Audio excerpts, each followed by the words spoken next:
Hi guys, welcome back to my channel incredible lifestyle. कैसे हैं आप सब? आई होप कि सब खैरियत से होंगे, ठीक ठाक होंगे। आज मैं बनाने वाली हूँ बहुत ही आसान सिंपल अंडे आलू का सालन, जो कि बहुत जल्दी से बन जाता है और बहुत अच्छा मज़ेदार बनता है। नॉर्मल जो हम सालन बनाते हैं उससे थोड़ा सा डिफरेंट है। तो चलिए देख लेते हैं कि ये क्विक और इजी सा सालन हमने किस तरह से तैयार किया है। इसके लिए सबसे पहले तो मैंने 5 अंडे जो हैं उन्हें उबलने के लिए, साथ ही एक पैन में मैंने 1/4 कप ऑयल ले लिया है और इसको मैं गर्म होने दूंगी।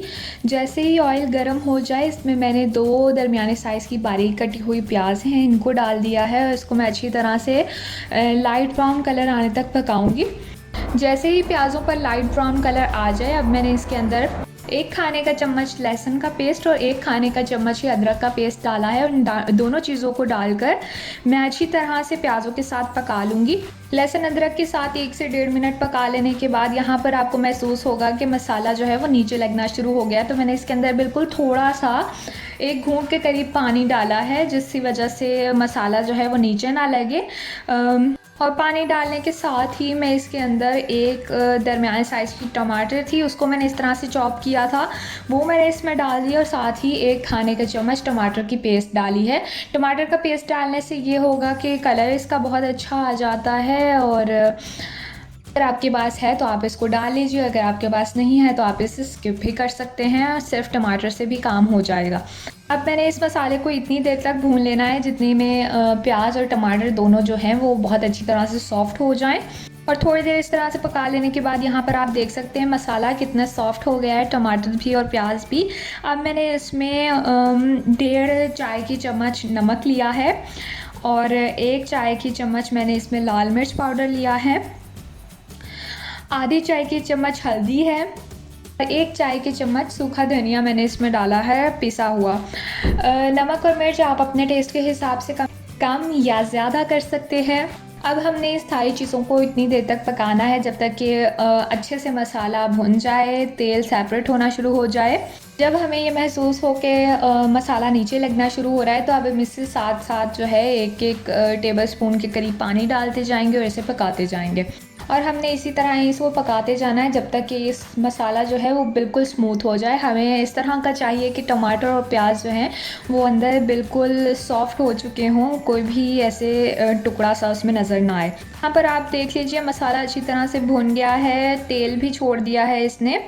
मैंने इसको मुसलसल 4 से 5 मिनट तक इस तरह से पका लिया है और जैसे ही ये नीचे लगना शुरू होता था, इस तरह से 1 टेबल स्पून के करीब पानी डालकर मैं इसको पकाती रही हूँ। इसके अलावा मैंने यहाँ पर 3 दरमियाने साइज़ के आलू लिए थे, जिसको मैंने इस तरह से लंबे शेप में काट लिया हुआ है। यहाँ पर आप शेप देख लीजिए, इस तरह से कट करके मैंने डाली है। और इसके अलावा आधा कप के करीब मेरे पास मटर हैं, ये फ्रीज़ हुए हुए थे, आपके पास फ्रेश हैं तो आप वो डालिए। दोनों चीज़ों को डालकर मैं अच्छी तरह से मसाले के साथ इसे भून लूँगी। इसे 3 से 4 मिनट तकरीबन भून लेने के बाद, इसके बाद मैंने यहाँ पर इसमें 1 कप और 1 घूंट तकरीबन ऊपर, इसमें मतलब 1 कप से थोड़ा सा ज़्यादा पानी मैंने इसमें डाला है। और इसके साथ अब मैं इसको हमने इतनी देर तक ढक्कन देकर पकाना है जब तक कि आलू अच्छी तरह से गल जाएं। और ढक्कन दे देंगे हम और फ्लेम जो है हम मीडियम कर देंगे, मीडियम टू लो। और जितनी देर में वो पक रहा है, दूसरी तरफ मैं अंडे काट कर रख लूँगी। इसको मैंने हार्ड बॉईल किया है और इस तरह से मैं इनके स्लाइसेस कर कर रख लूँगी। मसाले को पकते हुए दूसरी तरफ तकरीबन 8 से 10 मिनट हो चुके हैं। यहाँ पर हम चेक कर लेंगे कि आलू अच्छी तरह से गल गए हैं और यहाँ पर आप देख लीजिए कि आलू गल चुके हैं। हम इसे चेक कर लेंगे कि हमें कितनी ग्रेवी इसकी चाहिए और यहाँ पर जितनी इसमें है ये बिल्कुल परफेक्ट है। और अब मैंने इसमें 2 से 3 हरी मिर्चें इस तरह से बारीक काट करके डाल ली हैं और इसके साथ में इसे अच्छी तरह से हिला लूँगी। और उसके बाद जो मैंने अंडे काट कर रखे थे वो मैं इसमें डाल दूँगी एहतियात से। और इसके बाद मैं इसको सिर्फ हल्के हाथों से इस तरह से मिक्स करूँगी, बहुत एहतियात से, कि अंडों में से जर्दी अलहदा ना हो। हमने इसे बार बार हिलाते नहीं रहना है। अब मैं इसको हल्की आंच पर करके दम दे दूँगी ताकि जो ऑयल है वो ऊपर आ जाए। यहाँ पर आप देख लीजिए कि ऑयल सेपरेट हो चुका है, हमारा सालन जो है वो बिल्कुल तैयार है। अब मैं इसे एक अलग बोल में सर्व करने के लिए निकाल लूँगी।